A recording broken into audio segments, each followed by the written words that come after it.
तो 13 जनवरी 2025 की वाणी है। प्रातः मुरली। ओम शांति। बाप दादा मधुबन। मीठे बच्चे, पतित से पावन बनाने वाले बाप के साथ तुम्हारा बहुत बहुत लव होना चाहिए। माना बाबा से हमारा स्नेह हो। सवेरे सवेरे उठकर पहले पहले कहो शिव बाबा गुड मॉर्निंग। सबसे पहले जब सवेरे हमारी आँख खुले तो सबसे पहले हम बाबा को गुड मॉर्निंग बोलें। प्रश्न है, एक्यूरेट याद के लिए कौन सी धारणाएं चाहिए, है ना। कि जैसे बाबा की याद एकदम हम एकाग्र होकर उसमें करें तो कौन सी धारणाएं चाहिए। एक्यूरेट याद वाले की निशानी क्या होगी, उसकी निशानी क्या होगी। एक्यूरेट याद के लिए धैर्यता, गंभीरता और समझ चाहिए। धैर्यता क्यों चाहिए कि अगर मान लीजिए कोई हमारे साथ ऐसा परिस्थिति आ जाती है, अगर हम अधैर्य हो गए उसमें, तो हमारी बुद्धि कैसे फिर बाबा की याद में टिकेगी। क्योंकि बेचैन रहेगी बुद्धि, उसमें बार बार हलचल होगी तो नहीं कर सकती। ऐसे ही गंभीरता कि बाबा का जो ज्ञान है उसको गंभीरता से समझना कि बाबा ने ऐसी बात क्यों बोली है। बाबा त्रिकालदर्शी है, बुद्धिमानों की बुद्धि है। कोई भी बात वो बोलेगा तो उसके पीछे बहुत रहस्य होते हैं, तो वो गंभीरता से समझना और समझ चाहिए।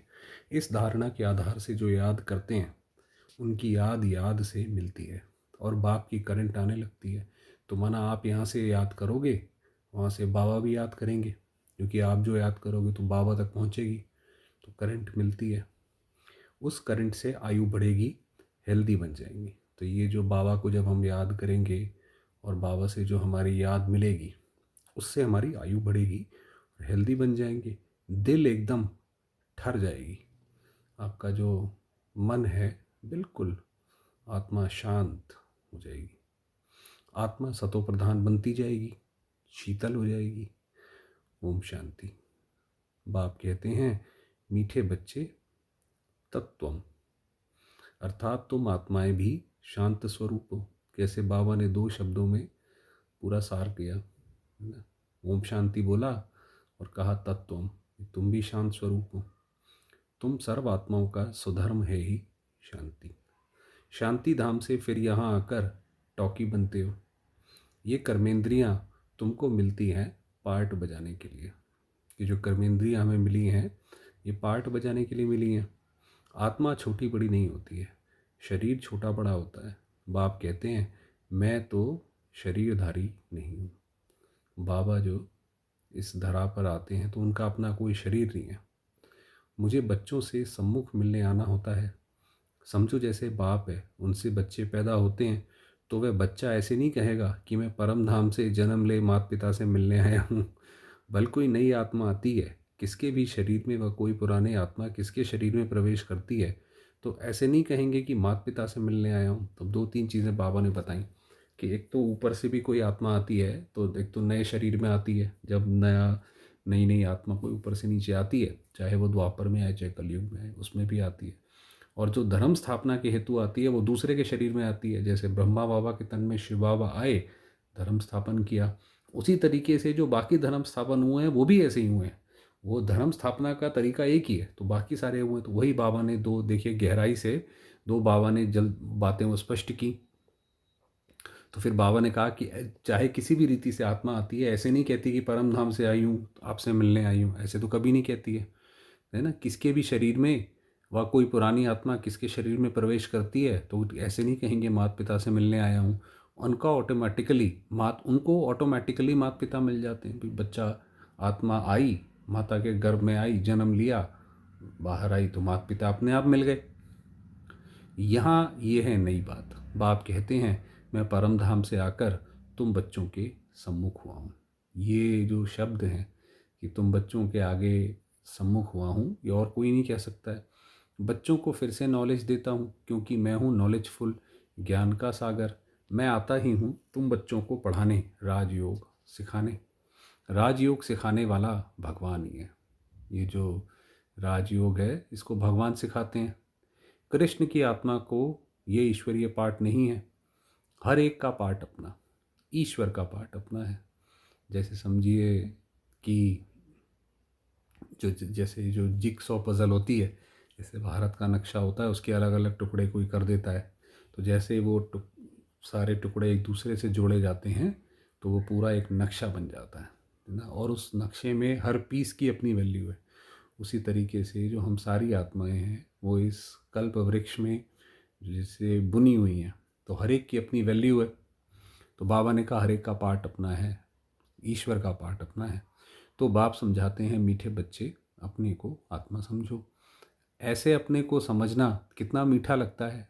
हम क्या थे, अब क्या बन रहे हैं। ये ड्रामा कैसा वंडरफुल बना हुआ है, ये भी तुम अभी समझाते हो। ये पुरुषोत्तम संगम युग है। इतना सिर्फ याद रहे तो भी पक्का हो जाता है कि हम सतयुग में जाने वाले हैं।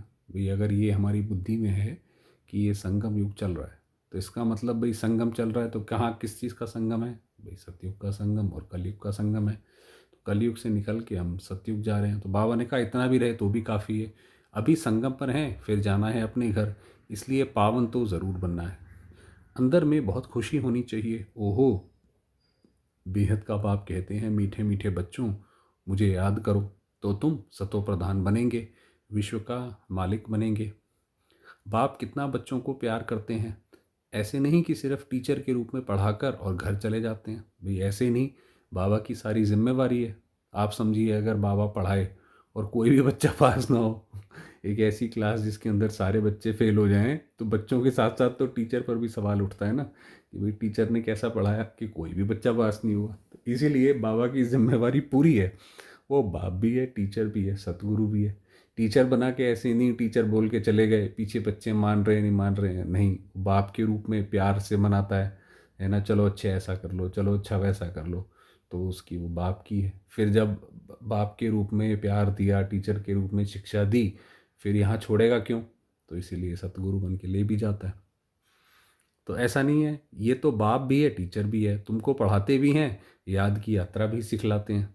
ऐसा विश्व का मालिक बनाने वाले, पतित से पावन बनाने वाले बाप के साथ बहुत लव होना चाहिए। सवेरे सवेरे उठने से ही पहले पहले शिव बाबा से गुड मॉर्निंग करना चाहिए। गुड मॉर्निंग अर्थात याद करेंगे तो बहुत खुशी में रहेंगे। सवेरे आप आँख खोलो, वैसे तो अमृत वेले होना चाहिए, चलिए किसी वजह से नहीं हो पाता है। जब भी आंखें खोलो तो पहले शिव बाबा गुड मॉर्निंग। तो गुड मॉर्निंग अर्थात याद करेंगे तो बहुत खुशी में रहेंगे। बच्चों को अपने दिल से पूछना है, हम सवेरे उठकर कितना बेहद के बाप को याद करते हैं। सवेरे जब हमारी आँख खुलती है तो कैसे हम बाबा को याद करते हैं। ऐसा तो नहीं कि सवेरे उठते ही लेट उठे और बाकी फिर काम उसमें धंधे में दौड़ने लग गए, नहीं। तो मनुष्य भक्ति भी सवेरे करते हैं ना, भक्ति कितना प्यार से करते हैं, परंतु बाबा जानते हैं कई बच्चे दिल व जान, सिक व प्रेम से याद नहीं करते हैं। तो बाबा को तो सारी चीज़ पहुंचती है। तो बाबा कह रहे हैं, बाबा जानते हैं कि कुछ बच्चे नहीं करते हैं ऐसे। सवेरे उठ बाबा से गुड मॉर्निंग करें, ज्ञान के चिंतन में रहें तो खुशी का पारा चढ़े। तो सवेरे सवेरे उठें, सबसे पहले बाबा को गुड मॉर्निंग। तो पूरे दिन के लिए जैसे बाबा हमारे तन और मन में शक्ति भर देगा, वही पूरे दिन में कुछ भी होगा तो वो सवेरे की जो पॉजिटिविटी है वो काम आएगी। बाप से गुड मॉर्निंग नहीं करेंगे तो पापों का बोझा कैसे उतरेगा? मुख्य है ही याद। इससे भविष्य के लिए तुम्हारी बहुत भारी कमाई होती है। कल्प कल्पांतर ये कमाई काम आएगी। बड़ा धैर्य, गंभीरता, समझ से याद करना होता है। मोटे हिसाब में तो भल करके ये कह देते हैं कि हम बाबा को बहुत याद करते हैं। भाई जब कहते हैं कि बाबा पूछते हैं कि बाबा को याद करते हो, तो बच्चे कहते हैं हाँ बाबा करते हैं। तो ऐसे मोटे रूप से, है ना। कोई ऐसा नहीं कि कोई कैलकुलेट करके बताए कि भाई एक दिन में 24 घंटे, इतने मिनट, इतने सेकंड, उसमें से इतने सेकंड बाबा को याद किया। कोई ऐसे तो नहीं बताते हैं। वो तो मोटा मोटा हिसाब सोचते हैं भाई हाँ इतना होगा, परंतु तो हिसाब करके कह देते हैं हम बाबा को बहुत याद करते हैं। परंतु एक्यूरेट याद करने में मेहनत है कि बाबा की याद रहे जैसे हर समय, तो बाबा की उसमें हम खोए रहें तो उसमें समय लगता है। जो बाप को जास्ती याद करते हैं उनको करंट जास्ती मिलती है, उनको फिर बाबा का करंट जास्ती मिलेगा, क्योंकि याद से याद मिलती है। योग और ज्ञान दो चीज़ें हैं, योग की सब्जेक्ट अलग है, बहुत भारी सब्जेक्ट है। योग से ही आत्मा सतो प्रधान बनती है। याद बिना सतो प्रधान होना असंभव है।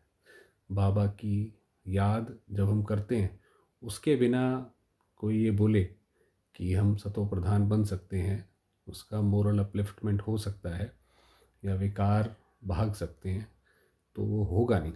तो बाबा कहते हैं उसके बिना इम्पॉसिबल है। अच्छी रीति प्यार से बाप को याद करेंगे तो ऑटोमेटिकली करंट मिलेगी, हेल्दी बन जाएंगे। करंट से आयु भी बढ़ती है। बच्चे याद करते हैं तो बाबा भी सर्च लाइट देते हैं। जब हम बाबा को याद करेंगे तो बाबा भी जैसे उस बंधन में तो बनते हैं। हमने जब बाबा को याद किया तो बाबा भी उस बंधन में बंधे। तो बाबा ने कहा, बाबा भी सर्च लाइट देते हैं। बाप कितना बड़ा भारी खजाना तुम बच्चों को देते हैं। मीठे बच्चों को ये पक्का याद रखना है, शिव बाबा हमको पढ़ाते हैं। शिव बाबा पतित पावन भी है, सदगति दाता भी है। अब शिव बाबा अपने बारे में बता रहे हैं, सदगति माना स्वर्ग की राजाई देते हैं। बाबा कितना मीठा है, कितना प्यार से बच्चों को बैठ पढ़ाते हैं। बाप दादा द्वारा हमको पढ़ाते हैं। बाबा कितना मीठा है, कितना प्यार करते हैं, कोई तकलीफ़ नहीं देते हैं, सिर्फ कहते हैं मुझे याद करो और चक्र को याद करो। बाबा क्या समझाते हैं कि भाई और सारी चीज़ें छोड़ो, सिर्फ मुझे परम धाम में और चक्र को याद करो। बाप की याद में दिल एकदम ठर जानी चाहिए। बाबा की याद में आप बैठो तो बिल्कुल आत्मा उसमें टिक जाए। एक बाप की याद ही सतानी चाहिए, क्योंकि बाप से वर्षा कितना भारी मिलता है। अपने को देखना चाहिए हमारा बाप के साथ कितना लव है, कहाँ तक हमारे में दैवी गुण है। क्योंकि तुम बच्चे अब कांटों से फूल बन रहे हो। जितना जितना योग में रहेंगे उतना कांटों से फूल सतो प्रधान बनते जाएंगे। फूल बन गए फिर यहाँ रह नहीं सकेंगे। तो बाबा ने कहा कांटों से फूल सतो प्रधान बनते जाएंगे। फूल बन गए फिर यहाँ रह नहीं सकेंगे।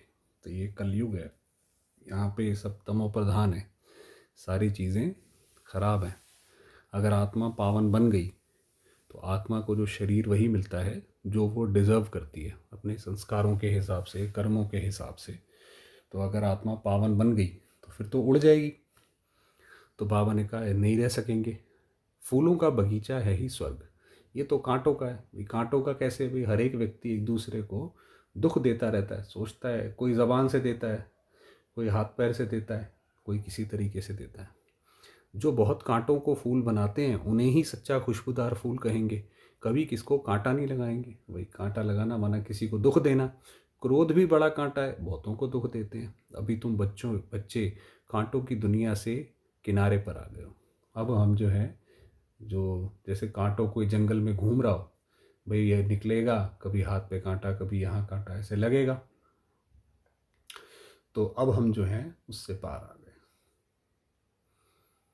तो तुम हो संगम पर। जैसे माली फूलों को अलग पॉट में निकाल कर रखते हैं, वैसे ही तुम फूलों की भी को भी अब संगम युगी पॉट में अलग रखा हुआ है। देखिए बाबा ने क्या क्या परिभाषा दी कि बाबा ने कहा कि जैसे बाबा ने तुम बच्चों को, भाई कोई एक जगह हो, कोई गार्डन हो, उसके अंदर कांटे भी हों, फूल भी हों, माली जाएगा, फूल फूल फूल तोड़ के ले आएगा, अलग अलग पॉट में रख देगा।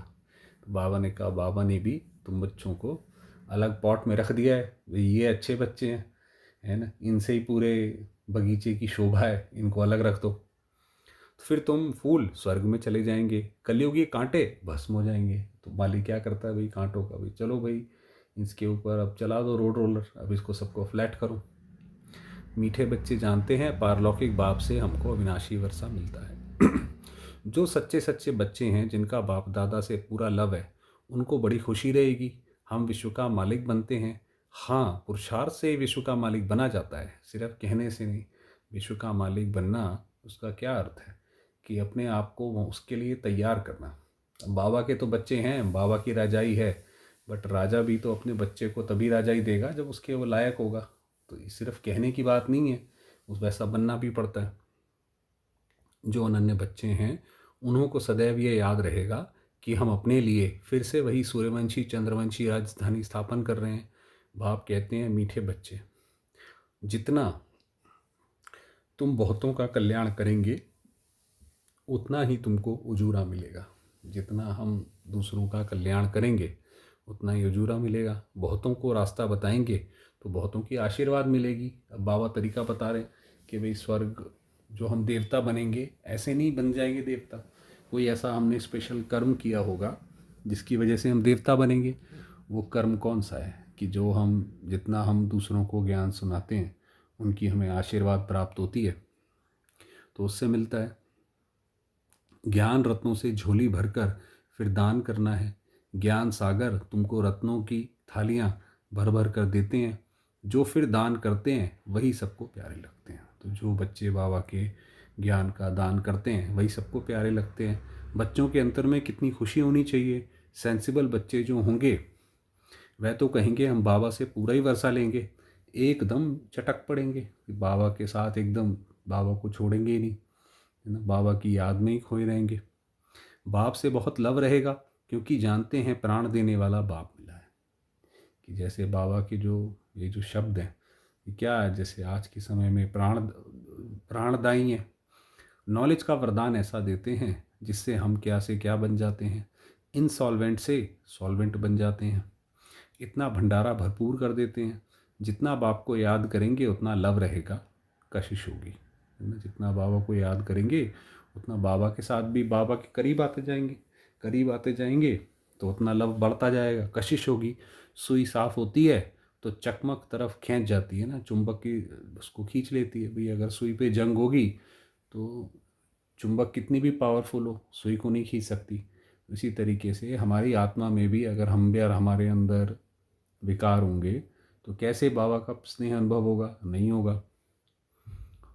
तो एक बाप के सिवाय और कोई याद ना आए। तो भी बाबा ने बताया कि वो जंग क्या है कि किसी और की तरफ जो हमारी यादें जाती रहती हैं वो ना जाएं।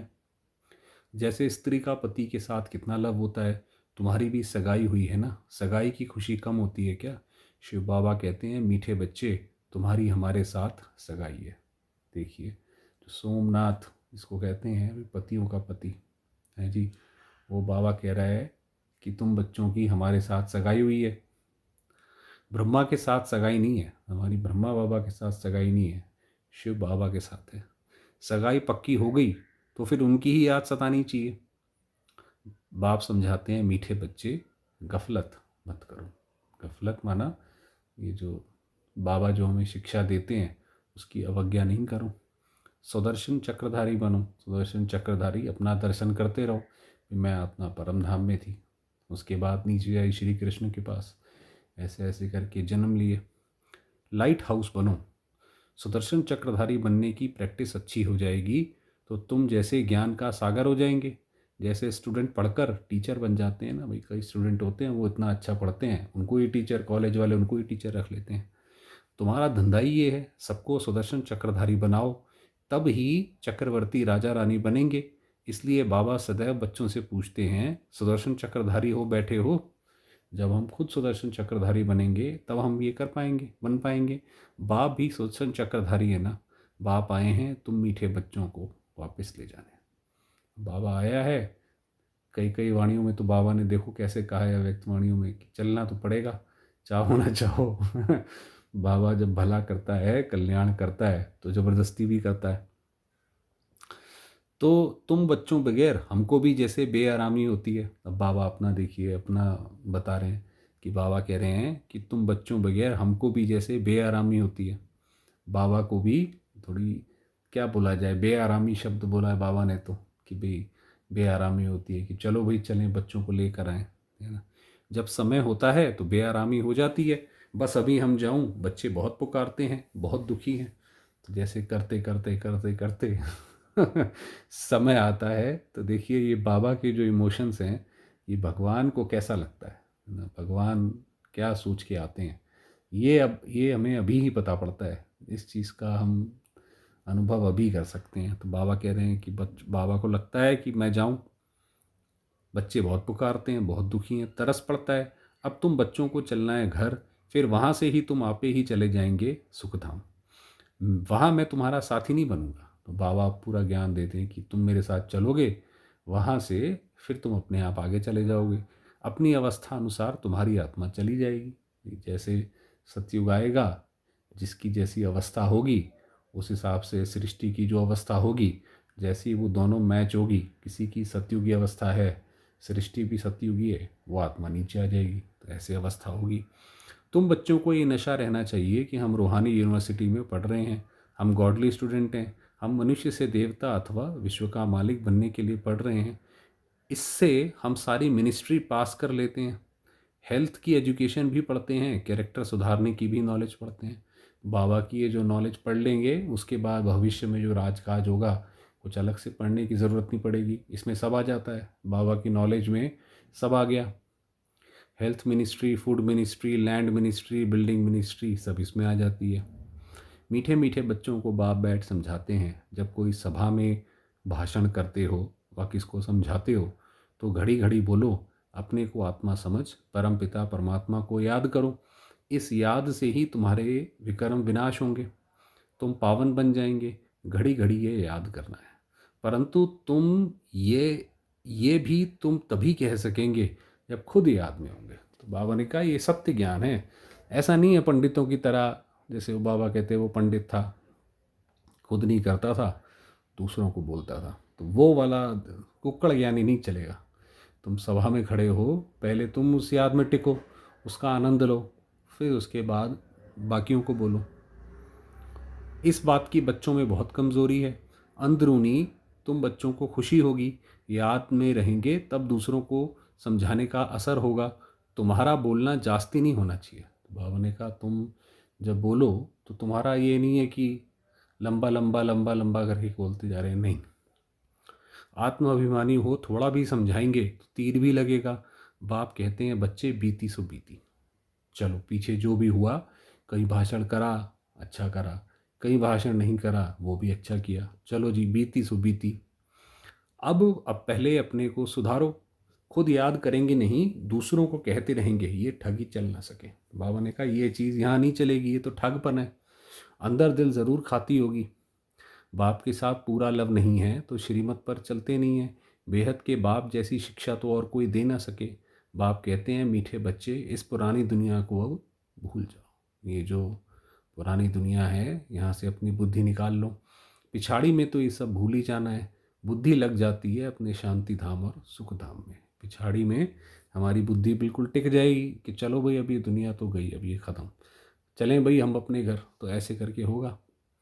बाप को याद करते करते बाप के पास चले जाना है। पतित आत्मा तो जा ना सके, वह है ही पावन आत्माओं का घर। ये शरीर 5 तत्वों से बना हुआ है, तो 5 तत्व यहाँ रहने के लिए खींचते हैं, क्योंकि आत्मा ने ये जैसे प्रॉपर्टी ली हुई है, इसलिए शरीर में ममत्व हो गया है। आपको पता है आत्मा की एक शक्ति होती है प्रेम। तो क्या है कि वो प्रेम आत्मा जिसके भी साथ रहती है तो उसको उससे प्रेम हो जाता है ना, उसके प्रेम भाव में आ जाती है। तो आत्मा तो सबसे क्लोज तो शरीर के है, तो इसीलिए वो शरीर के उसमें आ जाती है भाव में। तो बाबा कह रहे हैं उसमें आ जाती है प्रॉपर्टी के उसमें। तो अब इनसे महत्व निकाल जाना है अपने घर। वहाँ तो ये 5 तत्व हैं नहीं। सतयुग में भी शरीर योग बल से बनता है, सतो प्रधान प्रकृति होती है, इसलिए खींचती नहीं है ना, इसीलिए खींचेगी नहीं। अभी तो क्या है, कुछ हमारे विकर्म है तो उससे भी वो खींचती है, दुख नहीं होता। तो ऐसा नहीं है कि वहाँ पे प्रकृति दुख देगी। ये बड़ी महीन बातें हैं समझने की। यहाँ 5 तत्वों का बल आत्मा को खींचता है, इसलिए शरीर छोड़ने की दिल नहीं होती है। नहीं तो इसमें और ही खुश होना चाहिए, भाई शरीर छोड़े, चलो भाई अच्छा नया शरीर लेंगे बढ़िया। अब ये क्या, जैसे तो शरीर पुराना होता जाता है उसमें दिक्कतें आती जाती हैं। तो पावन बन शरीर ऐसे छोड़ेंगे जैसे मक्खन से बाल। तो शरीर से सब चीज़ों से ममत्व एकदम मिटा देना है। इससे हमारा कोई कनेक्शन नहीं है, इससे हमारा कोई कनेक्शन नहीं। बस हम जाते हैं बाबा के पास, बस अब हमारा इस शरीर से कोई कनेक्शन नहीं है, चलो भाई बाबा के पास चलें। इस दुनिया में तो अपना बैगेज तैयार कर पहले से ही भेज दिया है। साथ में तो चल ना सके, बाकी आत्माओं को जाना है, शरीर को भी यहाँ छोड़ दिया है। बाबा ने नए शरीर का साक्षात्कार करा दिया है। भाई हमने अपना सब नई दुनिया के लिए ट्रांसफ़र कर दिया है, चलो भाई अब हमें यहाँ से कुछ नहीं चाहिए। हीरे जवाहरातों के महल मिल जाएंगे, ऐसे सुखधाम में जाने के लिए कितनी मेहनत करनी चाहिए, थकना नहीं चाहिए, दिन रात बहुत कमाई करनी है। इसलिए बाबा कहते हैं, नींद को जीतने वाले बच्चे मामेकम याद करो और विचार सागर मंथन करो। नींद को जीतना माना जो सवेरे उठते हैं हम अमृत वेले, वो बात कर रहे हैं।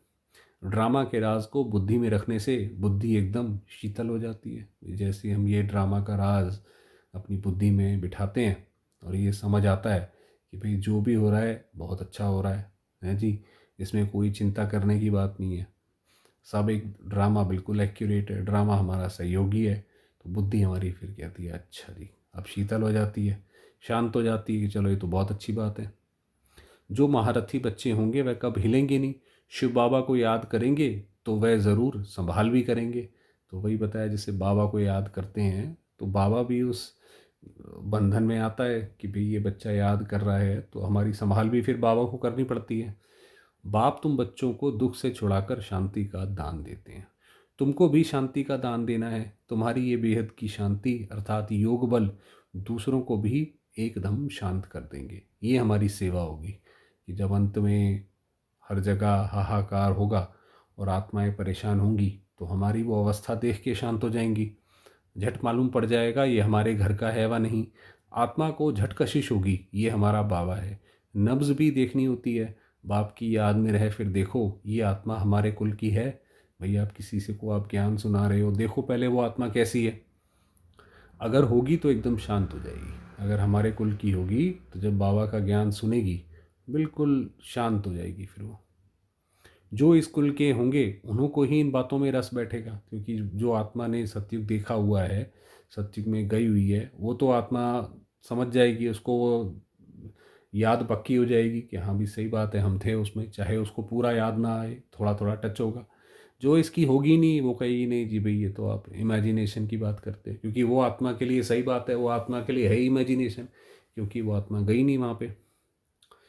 तो ये भी जानते हैं जिन्होंने, अच्छा बाप भी रस बैठेगा, बच्चे याद करते हैं तो बाप भी प्यार करते हैं, आत्मा को प्यार किया जाता है। ये भी जानते हैं जिन्होंने बहुत भक्ति की है वह ही जास्ती पढ़ेंगे, उनके चेहरे से मालूम पड़ता जाएगा कि बाप में कितना लव है। तो बाबा ने कहा उनके चेहरे से ही पता पड़ेगा कि बाबा से उनका कितना लव है।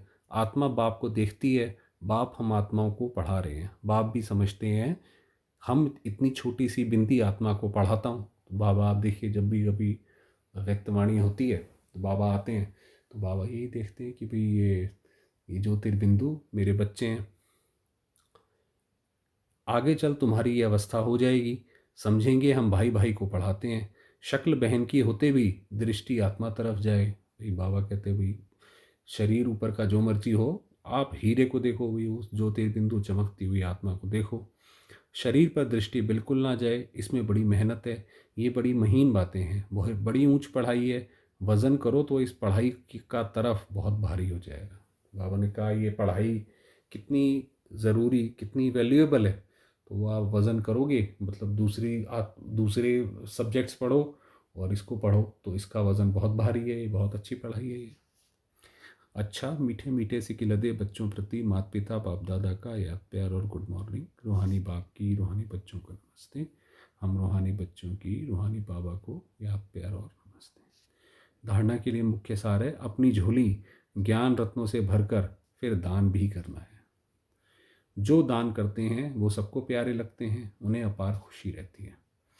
प्राण दान देने वाले बाप को बहुत प्यार से याद करते सबको शांति का दान देना है। सुदर्शन चक्र फिराते ज्ञान का सागर बनना है। वरदान दिया, अंत्यवाहक शरीर द्वारा सेवा करने वाले कर्म बंधन मुक्त डबल लाइट बाप। क्या है इसकी डिटेलिंग, जैसे स्थूल शरीर द्वारा साकारी ईश्वरीय सेवा में बिजी रहते हो, तो ये जो हमारा शरीर है स्थूल, इससे हम सेवा में बिजी रहते हैं, ऐसे अपने आकारी शरीर द्वारा अंत्यवाहक सेवा भी साथ साथ करनी है। तो ऐसे ही हमारा जो लाइट का शरीर होगा तो वो उसके द्वारा हम सेवा कराएंगे। जैसे ब्रह्मा द्वारा स्थापना की वृद्धि हुई, वैसे अभी आपके सूक्ष्म शरीरों द्वारा शिव शक्ति के कंबाइंड रूप के साक्षात्कार द्वारा साक्षात्कार और संदेश मिलने का कार्य होना है। भाई अंत में जब इतना ऐसा माहौल हो जाएगा कि आप कहीं बाहर ही नहीं जा पाओगे। अभी भी आप देखिए कोई व्यक्ति किसी से बात करते हुए 2 बार सोचता है, पता नहीं भाई ये कुछ गलत ही बात ना उठा ले कोई। तो जब ऐसी जब और बढ़ जाएगा तो फिर कैसे सेवा करेंगे? तो फिर ये वाली सेवा होगी कि भाई, तो ये वाली सेवा होगी फिर ये, कि हमारा जैसे वो फरिश्ता शरीर है वो सेवा करेगा। लेकिन इस सेवा के लिए कर्म करते भी किसी भी कर्म बंधन से मुक्त सदा डबल लाइट रूप में रहो। कोई भी काम हम करें तो हमेशा डबल लाइट में रहें, तब ये वाली सेवा कर सकते हैं। अगर हम खुद ही परेशान रहेंगे तो फिर कैसे करेंगे? स्लोगन दिया, मनन करने से जो खुशी रूपी मक्खन निकलता है वही जीवन को शक्तिशाली बनाता है। बहुत बड़ी बात है कि हम जो मनन करते हैं, जो हम ज्ञान का मनन करते हैं, उससे जो हमारी बुद्धि में जो ज्ञान बैठता है, उससे वही हमारे जीवन को शक्तिशाली बनाता है। तो अपनी शक्तिशाली मनसा द्वारा सकाश देने की सेवा करो। कोई भी ये नहीं कह सकता कि हमको तो सेवा का चांस नहीं है, कोई बोल नहीं सकते, तो मनसा वायुमंडल से सुख की वृत्ति, सुखमय स्थिति से सेवा करो। मन में आपके सुख भरा हुआ हो, जैसे चाहे जैसे बाबा ने ऊपर बताया कि मनन करने से, तो वो सुखमय स्थिति अपनी बनाओ। तबीयत ठीक नहीं है तो घर बैठे भी सहयोगी बनो, सिर्फ मनसा में शुद्ध संकल्पों का स्टॉक जमा करो, शुभ भावनाओं से संपन्न बनो। तो शुभ भावना से जब आप संपन्न हो जाओगे, वही बहुत बड़ी सेवा होगी। ओम शांति।